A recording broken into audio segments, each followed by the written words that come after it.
Hello students, this is your bio class. तो बच्चों, आज हम बात करने वाले हैं एलर्जीज़ के बारे में। एलर्जी क्या होती है, किस तरीके से कोई इंसान एलर्जिक होता है, क्या एलर्जेंस होते हैं।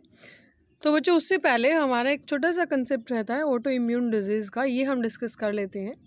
Human immune system can distinguish between self and foreign molecules और फॉरेन बॉडीज़। यानी कि जो हमारा इम्यून सिस्टम होता है वो सेल्फ यानी कि खुद के जो हमारे मॉलिक्यूल्स हैं और फॉरेन मॉलिक्यूल्स यानी कि बाहर से कोई फॉरेन मॉलिक्यूल या फॉरेन बॉडी हमारी बॉडी में एंटर करती है तो उनमें डिफरेंस करने की कैपेसिटी हमारा इम्यून सिस्टम रखता है। बट कई बार ऐसा होता है कि जेनेटिक या किसी अननोन रीज़न से हमारी बॉडी है वो खुद की ही सेल्स को अटैक करना शुरू कर देती है और इस वजह से हमारी बॉडी का खुद का ही काफ़ी डैमेज हो जाता है। तो बच्चों, इसी को हम क्या कहते हैं, ऑटो इम्यून डिजीज़ कहते हैं। और जो रूमेटॉइड आर्थराइटिस एक बीमारी है, एक डिजीज़ है, वो भी ऑटो इम्यून डिजीज़ का ही इफ़ेक्ट है। ओके, तो ये कंसेप्ट हमारा कल रह गया था। आज हम बात करने वाले हैं बच्चों एलर्जीज़ के बारे में। एलर्जीज़ क्या होती हैं? The X-aggregated response of immune system to certain antigens present in the environment is called allergy। यानी कि जो एक तरह से हमारा इम्यून सिस्टम कई बार जो एनवायरनमेंट में जो एंटीजेंस प्रेजेंट है उनके लिए हमारा इम्यून सिस्टम रिस्पॉन्स करने लगता है, उसे हम एलर्जी कहेंगे। कई बार आप ऐसे देखते हैं कि आप कहीं से गुजर रहे हैं, धूल मिट्टी वहाँ पर बहुत ज़्यादा है और सडनली आप छींकने लगते हैं, खांसने लगते हैं और थोड़ा सा आप उससे सेपरेट होते ही, थोड़ा सा आगे जाते ही आप बिल्कुल नॉर्मल हो जाते हैं। ठीक है, तो एक तरह से वो क्या है, हम एक स्पेसिफिक किसी चीज़ के लिए हमें एलर्जी हो सकती है। The substance to which such immune response is produced is called allergens. और जो सब्सटेंस प्रोड्यूस होते हैं इस तरह के इम्यून रिस्पॉन्स में, उन्हें एलर्जेंस कहते हैं। एंटीबॉडी जो इस टाइम पर बनती है उन्हें IgE टाइप्स एंटीबॉडीज़ उस टाइम पर बनती हैं। Allergy is due to secretion of chemicals like histamine and serotonin from the mast cells. Allergy है जो वो जो मास्ट सेल्स हैं उनसे केमिकल्स हिस्टामिन एंड सीरोटोनिन उस टाइम पर निकलते हैं, उनके सिक्रेशन से भी होती है। अगर बच्चों हम बात करें ह्यूमन सिस्टम, जो इम्यून सिस्टम है बॉडी में, तो उसके बारे में अगर हम डिस्कस करें क्या है वो, तो सबसे पहले हम बात करते हैं जो ह्यूमन सिस्टम है उसके अंदर कौन से ऑर्गन्स इंक्लूड होंगे। लिम्फॉइड ऑर्गन्स है, टिश्यू है, ये ऑर्गन्स हमारे ह्यूमन इम्यून सिस्टम में आते हैं। सॉल्युबल मॉलिक्यूल्स है लाइक एंटीबॉडीज़। तो सबसे पहले हम यहाँ डिस्कस करेंगे अब लिम्फॉइड ऑर्गन्स के बारे में। ये ऐसे ऑर्गन्स हैं बच्चों where origin and maturation and proliferation of lymphocytes occur.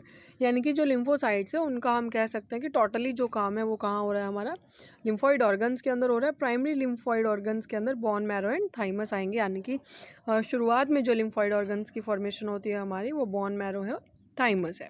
Clear है।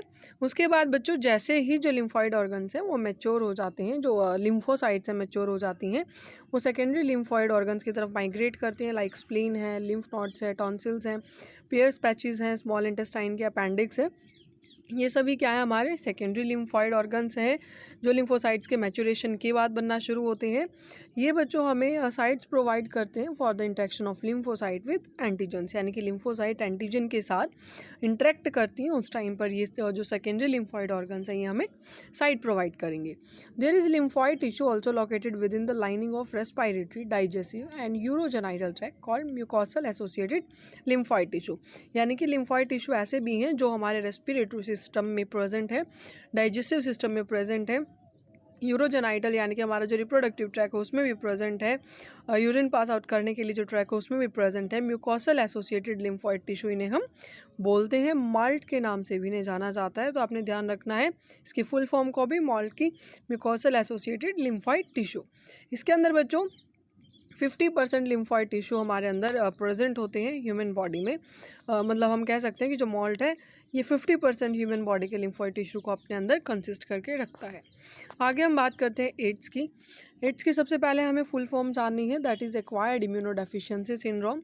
सबसे पहले 1981 में इसे रिपोर्ट किया गया था और हमें पता है ये HIV जो वायरस है इसका जो कॉजिंग ऑर्गेनिज्म है वो क्या होगा, ह्यूमन इम्यूनो डेफिशिएंसी वायरस या HIV वायरस, जो कि रेट्रो वायरस है। ट्रांसमिशन है जो बच्चों HIV वायरस का वो अलग अलग वजह से हो सकता है।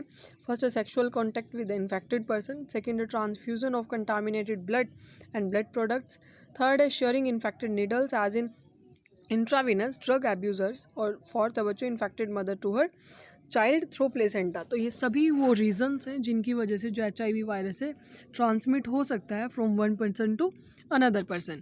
अगर अब हम बात करें replication of retrovirus in macrophages, किस तरीके से जो रेट्रोवायरस है वो रेप्लिकेट करता है मैक्रोफेज के अंदर, तो ये हम कल डिस्कस करेंगे जो एड्स का आगे का सारा कंसेप्ट है। बेसिकली आज आपने इसका रफ जो रिवीजन है, रफ कंसेप्ट ही पढ़ना है। मेन हमारा जो आज का टॉपिक था बच्चों वो लिम्फॉइड ऑर्गन्स के बारे में था और एलर्जीज़ के बारे में था। एड्स और कैंसर को हम नेक्स्ट कंसेप्ट में डिस्कस करेंगे।